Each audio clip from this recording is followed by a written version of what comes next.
And then just as I was approaching my 30s, I came out of a big show, Vikings, and it had been amazing. I loved acting, but there was a part of me that I didn't feel like at that point in my life I was being totally myself. And I went through a huge breakup, had to sell my house, and I was just left in this like big void of being like, what am I doing with my life? And went on the very cliche yoga and meditation retreat. And my friend was like, come with me, I'm going to take you to this thing. And I'd never done any meditation or yoga at that point. And so I was like, okay, begrudgingly went, and then it was just a moment in that weekend where I was like, wow, I've not actually stopped since I was 10 to be like, am I really happy? What is happiness at this point in my life? Who do I want to be at the age of 30 as I switch into this next kind of stage of my life? And instead of kind of going into a really dark space, I kind of saw this like liberated experience where I was like, oh, I can kind of reinvent myself at this point. And so deep dived into meditation, trained in yoga, and then went to a Vipassana 10-day silent meditation retreat,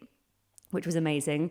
And I just started realizing a whole new side of myself, which was like calmer, more authentically me, less afraid of the world. I trusted my own opinions for the first time, and everything started changing. I was like, we should be educated with this stuff from kid age. I don't know why it's not in schools. I could sort my own anxiety levels out. I could feel that instead of going to everybody else for answers, I would go into myself. So then I started teaching, then lockdown happened, and I was like, oh, the world is stuck at home wanting to meditate. And so I started my business, and it's just been, going from there.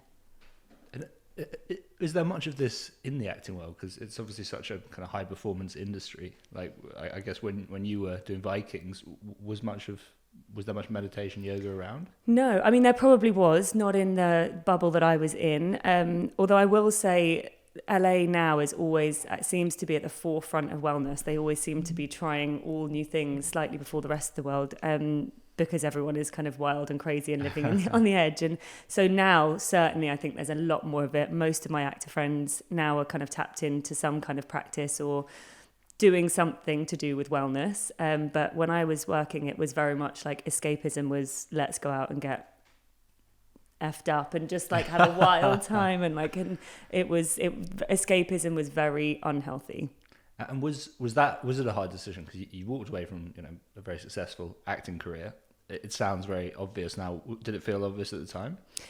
I never made a really conscious, definite choice to walk away. It kind of happened gradually, and the healthier I became in myself, the less I felt pulled to it. And I think a lot of the work I've done on myself in the last few years, realizing that the reason I was acting in the first place was a lot about wanting and needing external validation and wanting people. My parents divorced when I was a baby, and I was very much like, I want the world to love me, and so acting was quite an obvious choice, because you literally yeah, absolutely.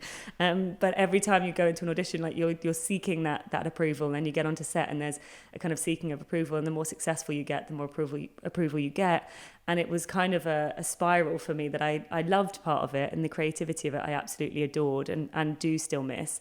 But when I started finding meditation and started being able to connect to people in this way, I was like, it might have looked much more glamorous in the acting world, but I didn't feel glamorous inside. I felt like a little bit chaotic. And now it might not look very glamorous from the outside, but I feel like so glamorous inside, because I actually know myself a little bit better.